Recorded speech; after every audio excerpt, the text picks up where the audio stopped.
됩니다. 오늘은 2022년 9월 7일 수요일입니다. 됩니다. 오늘은 2022년 9월 7일 수요일입니다. 첫 번째 순서로 이준석이 16일 날 경찰 출석을 앞두고 있습니다. 이 16일 날 경찰 출석을 앞두고 있는데 성상납 의혹은 공소시효가 지났기 때문에 공소권 없음으로 아마 처리할 거다라는 그런 언론의 보도가 있었습니다. 지금 여기서 우리가 한 가지 경찰에 제언을 합니다. 지금 경찰이 수사를 상당히 미적거려 왔다라는 부인할 수 없는 사실입니다. 그것은 문재인 정권의 바로 민주당이 이준석을 돕고 있었기 때문입니다. 그와 아울러 경찰도 김창룡 경찰청장 또 수사를 맡은 팀장이라든가 이런 분들이 대부분 어떤 지시를 받고 있었지 않나 하는 그런 의구심을 갖게 하는 것은 바로 무엇이냐. 수사가 6개월 전에 훨씬 1월 달에 진행이 됐는데 왜 지금까지 이준석을 단 한 번도 소환하지 않았을까? 바로 여기에 문제가 있다라고 국민들의 생각을 대부분 하고 있습니다. 바로 이 점을 생각을 해서 이준석은 분명히 성상납 의혹자입니다.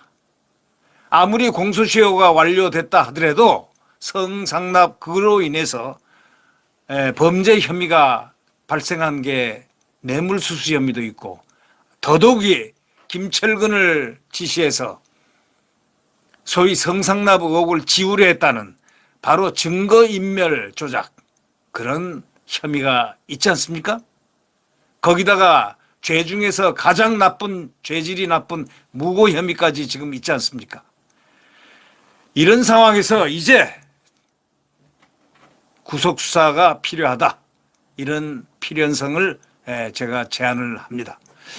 왜냐하면 더더욱이 이준석은 국가 원수를 향해서 지속적으로 계속적으로 공격하고 있고 교묘한 정치공학을 활용해서 마치 자기가 이 정권 탄압받는 사람인 것처럼 해가지고 정치적 야욕을 위해서 계속 전국 방방곡곡을 돌아다니면서 국가 기강을 혼란시키고 있습니다.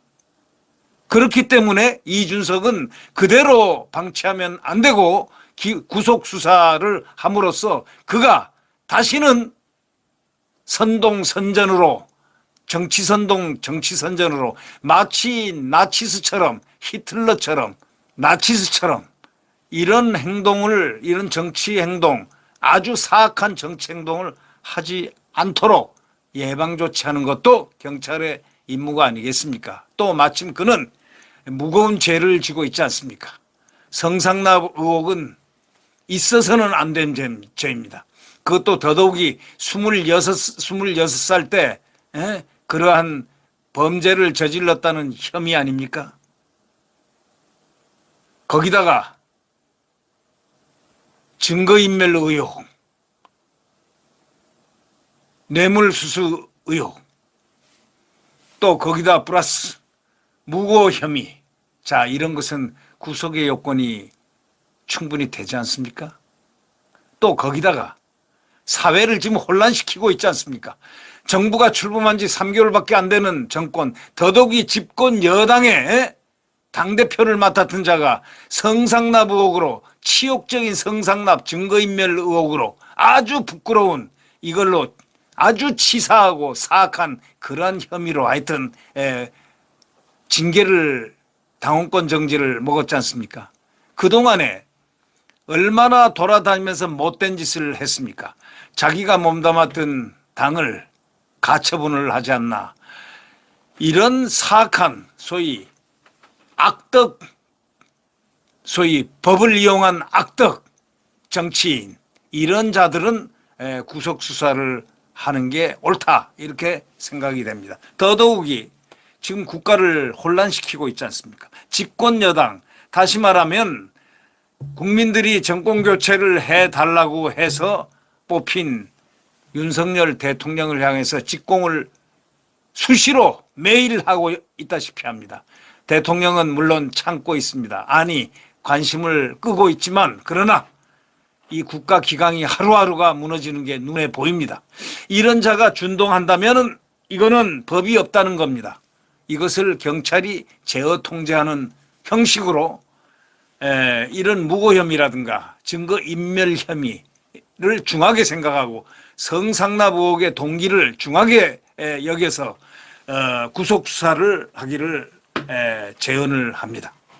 경찰의 현명한 또 국가수사본부의 현명한 수사 판단이 있기를 바람하지 않습니다. 네, 구독 버튼과 엄지를 눌러주시면 감사하겠습니다.